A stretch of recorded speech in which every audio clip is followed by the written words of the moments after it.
Morning बच्चों, आज हम लोग मियां नसरुद्दीन पाठ के अगली व्याख्या पढ़ेंगे। आइए। हमें ग्राहक समझ मियां ने नज़र उठाई। फरमाइए। झिझक से कहा, आपसे कुछ एक सवाल पूछने थे, आपको वक्त हो तो। मियां नसरुद्दीन ने पंच हजारी अंदाज से सिर हिलाया। निकाल लेंगे वक्त थोड़ा, पर यह तो कहिए आपको पूछना क्या है। यह उस समय की बात है जब लेखिका मियां नसरुद्दीन से मिलती हैं। तो जब पहली बार उनकी मुलाकात होती है तो मियां नसरुद्दीन समझते हैं कि यह कोई ग्राहक हैं। तो वो कहते हैं कि हमें ग्राहक समझकर मियां ने नज़र उठाई। जब लेखिका को उन्होंने देखा तो मियां नसरुद्दीन ने सोचा कि वो कोई ग्राहक हैं। तो वो कहते हैं, फरमाइए क्या बात है, कहिए। झिझक से कहा। तब लेखिका ने झिझकते हुए कहा, आपसे कुछ एक सवाल पूछने थे। मियां नसरुद्दीन ने पंच हजारी शब्द का अर्थ होता है 5000 सैनिकों का जो अधिकारी होता है, जिसके अंडर में 5000 सैनिक काम करते हैं, उस अंदाज में अपना सिर हिलाते हुए उन्होंने कहा, पूछिए क्या बात है, निकाल लेंगे वक्त थोड़ा, यह तो कहिए आपको पूछना क्या है। बार बार मियां नसरुद्दीन लेखिका से कहते हैं कि आपको क्या पूछना है, आप फरमाइए। फिर घूमकर देखा और जोड़ा, मियां कहीं अखबारनवीस तो नहीं। अखबारनवीस का अर्थ होता है पत्रकार। मियां नसरुद्दीन पत्रकार वालों से बहुत चिढ़ते थे। जो पत्रकार होते थे उनके दिमाग में ये बात बैठ गई थी कि ये सब जो हैं खोजियों की खुराफात है। यानी जो पत्रकार लोग होते हैं वो एक दूसरे के समाचार को इकट्ठा करके उसमें मिर्च मसाला लगा करके उल्टे सीधे तरीके से इसको प्रकाशित करते हैं। इसीलिए वो अखबार वालों से बहुत ही चिढ़ते हैं।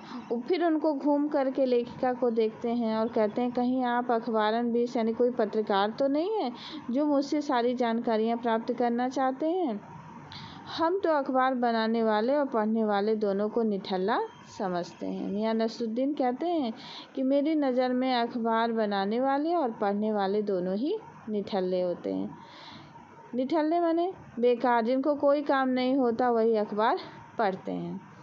हाँ, कामकाजी आदमी को इससे क्या काम है। वो कहते हैं कि हम लोग तो कामकाजी, हम लोग को इनसे कुछ लेना देना नहीं है।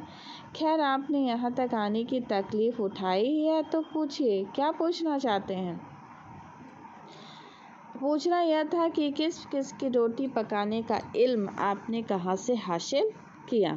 अब लेखिका उनसे पूछती हैं कि आपने तरह तरह की रोटी बनाने का जो इल्म है, इल्म माने कला, ज्ञान, हुनर, ये सारी चीज़ें जो आपने सीखी, इस हुनर को कहाँ से सीखा है, आपने कैसे इतने बड़े नानबाई बन गए हैं। मियां नसरुद्दीन ने आँखों के कंचे हम पर फेर दिए। बच्चों, आँखों के कंचे फेरना इसका अर्थ मुहावरा है और इसका अर्थ होता है घूर कर देखना। जब लेखिका ने उनसे पूछा कि आप इतने तरह तरह की रोटियां कैसे बनाते हैं, आपने ये हुनर कहाँ से सीखा, तो उन्होंने आँख घूर कर उनको देखने लगे और बोले तरेर कर, क्या मतलब, पूछिए साहब, नान भाई इल्म लेने कहीं और जाएगा। तो उन्होंने गुस्से में आकर तरेर कर बोले कि अरे आप भी क्या वजह फरमाती हैं। हम नान भाई हैं, रोटी बनाने की कला को हमने सीखा है, तो हम इस तरह की शिक्षा, ज्ञान, कला सीखने के लिए कहीं नगीना साज के पास जाएंगे, आईना साज के पास जाएंगे, क्या मीना साज के पास, क्या या रफूगा, रंगरेज, तेली तमोली से सीखने जाएंगे। तो मियां नसरुद्दीन कहते हैं कि हमने रोटी बनाने की कला सीखी है तो जाहिर सी बात है कि किसी नानबाई के पास ही गए होंगे। नगीना साज का अर्थ होता है जो सोने चांदी में नगीना लगाने का काम करता है। आईना साज शीशा बनाने का काम, मीना साज जो मीना लगाते हैं, रफूगा जो फटे हुए कपड़ों को रफू करते हैं, रंगरेज जो कपड़ों की रंगाई करते हैं, तेली तमोली, तेली माने तेल बेचते, तबोली माने पान लगाने वाले। रोटी बनाने की कला हमने सीखी है तो हम नानबाई के पास गए होंगे, इन लोगों के पास नहीं। क्या फरमा दिया साहब, ये तो हमारा ख़ानदानी पेशा है। मियां नसरुद्दीन कहते हैं कि हमारा ख़ानदानी पेशा है। हमने अपने वालिद से, अपने पिता से, अपने परदादा से इस हुनर को सीखा है। हाँ, इल्म की बात पूछिए तो कुछ भी सीखा अपने वालिद उस्ताद से ही। वालिद माने पिता। हमारे जो दादा थे, पिताजी थे, वही हमारे गुरु थे, हमारे शिक्षक थे। हमें उन्हीं से यह हुनर हम लोगों ने सीखा है। मतलब यह है कि हम घर से ना निकले कि कोई पेशा अख्तियार करना माने अपनाना। इस पंक्ति में मियाँ नसरुद्दीन कहते हैं कि हम लोग अपने घर ही में रह गए तो दादाजी ने जो व्यवसाय किया उसी को हम लोग ऐसे ऐसे अपना लिए। अगर हम लोग भी बाहर निकलते तो हो सकता है कि किसी और क्षेत्र में जाते, कोई और नया व्यवसाय अपनाते।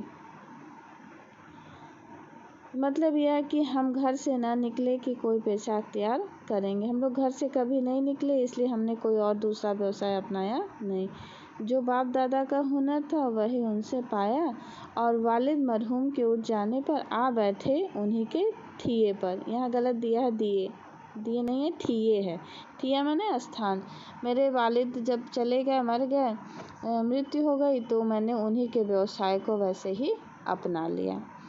तो इस पूरे गद्यांश में लेखिका मियाँ नसरुद्दीन से बातचीत करती हैं, उनसे पूछती हैं कि आपने रोटी बनाने की कला को कहाँ से सीखा।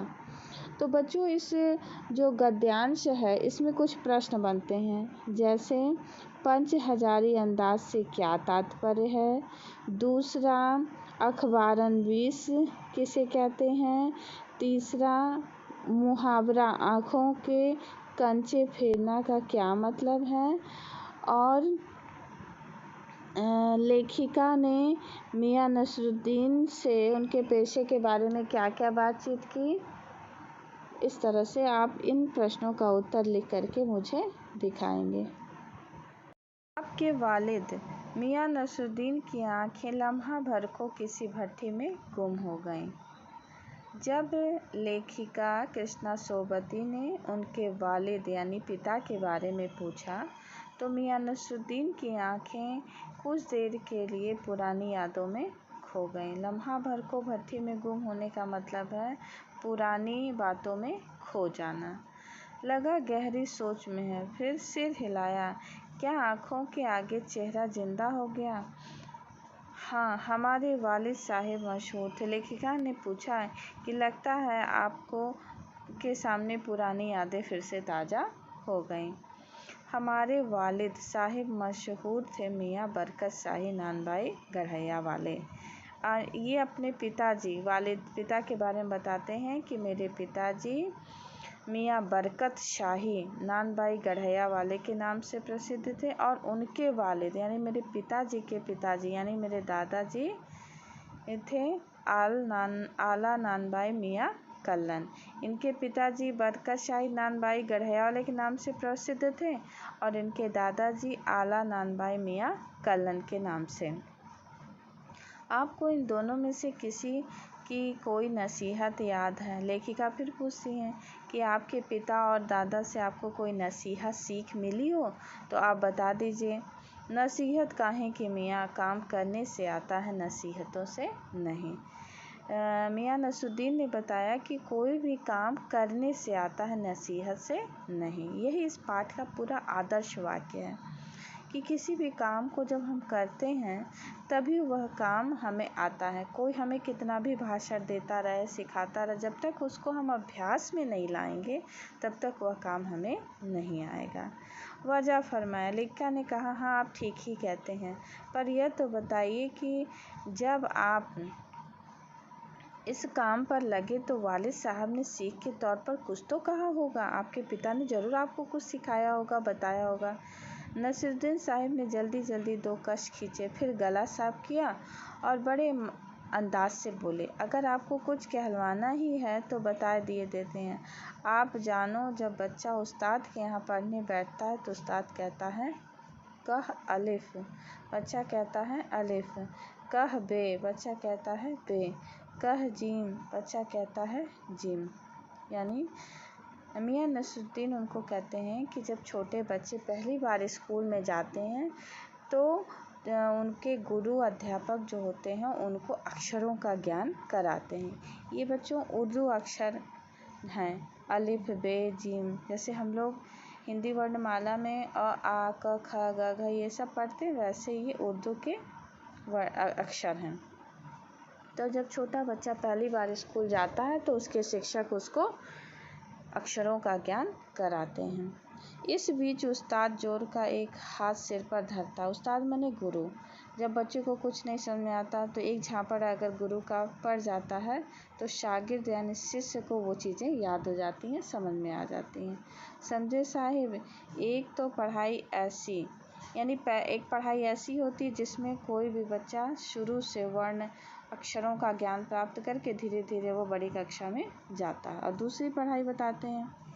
बात बीच में छोड़ सामने से गुजरे मीर साहिब को आवाज़ दे डाली, कहो भाई साहिब, सुबह न आना हुआ पर क्यों? मीर साहिब ने सिर हिलाया, मियाँ अभी लौट के आते हैं तो बताएंगे। बीच में वो लेखिका की बात को काटते हुए बीच में किसी और से बातचीत करते हैं।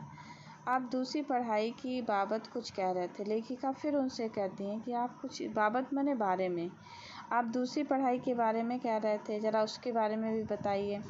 इस बार मियाँ नसरुद्दीन ने यूँ सिर हिलाया कि सुकरात हो। बच्चों, सुकरात का नाम आपने सुना होगा। सुकरात जो था वह यूनान का बहुत बड़ा दार्शनिक था। उसी ने पहली बार प्रश्न पूछने की कला को बताया था। कैसे प्रश्न पूछते हैं ये सारी जानकारी सुकरात से मिलती है। एक दूसरी पढ़ाई भी होती है। सुनिए, अगर बच्चे को भेजा मदरसे तो बच्चा न कच्ची में बैठा, न पक्की में बैठा, न दूसरी में, और जा बैठा तीसरी में।